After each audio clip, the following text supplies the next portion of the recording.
innaka la tukhliful mi'ad wa rahmatika ya arhamar rahimin. Kita lanjutkan. Jadi yang dimaksud sahabat Nabi tadi adalah orang-orang mukmin yang pernah berjumpa secara langsung dengan Nabi Muhammad dan meninggal dalam keadaan beriman. Maka orang yang pernah berjumpa dengan Nabi Muhammad tapi tidak beriman seperti Abu Lahab, Abu Jahal dan abu-abu lain ya, yang tidak beriman kepada Nabi, itu tidak bisa dikatakan sahabat. Atau beriman dengan Nabi ya, beriman dengan Nabi, meninggal dalam keadaan beriman, hidup satu masa dengan Nabi tapi tidak pernah berjumpa secara langsung, seperti Uwais Al-Qarani. Uwais Al-Qarani ini hidup satu masa dengan Nabi, percaya iman kepada Nabi Muhammad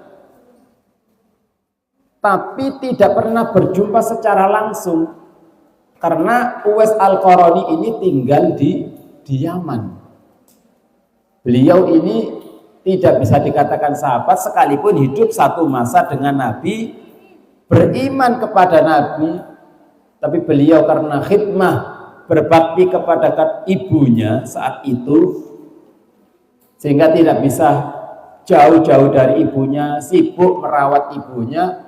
Uwais Al-Qarani ini diangkat oleh Allah menjadi walinya Allah dan tidak bisa dikatakan sahabat tapi termasuk tabi'in, padahal hidup satu masa dengan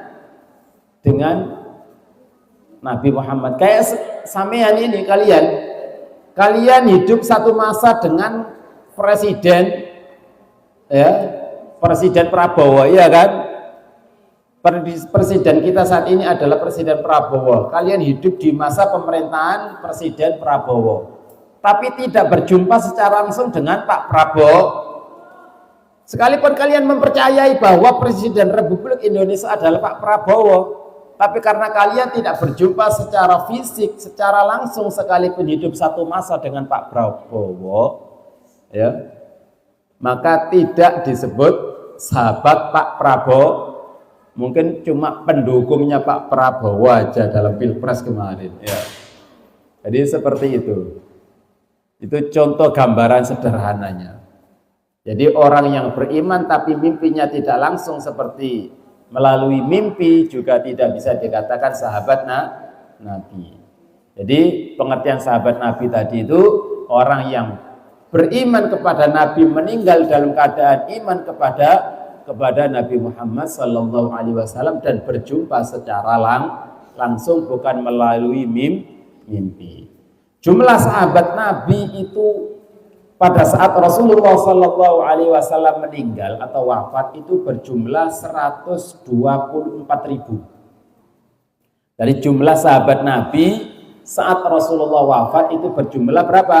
124.000. Ada pendapat lain yang mengatakan jumlah sahabat Nabi adalah 60.000 orang. Di antara jumlah-jumlah itu yang paling utama adalah sahabat yang bergelar al-asyaratul mubasysyaruna bil jannah. 10 orang yang diberi kabar gembira bahwa 10 orang ini nantinya akan menjadi penghuni surganya Allah Subhanahu wa taala. Nantinya akan menjadi penghuni surga, dijamin oleh Rasulullah melalui wahyu yang dibawa oleh malaikat Jibril ya, oleh malaikat Jibril bahwa 10 orang ini dipastikan akan masuk surganya Allah Subhanahu wa taala. Lah 10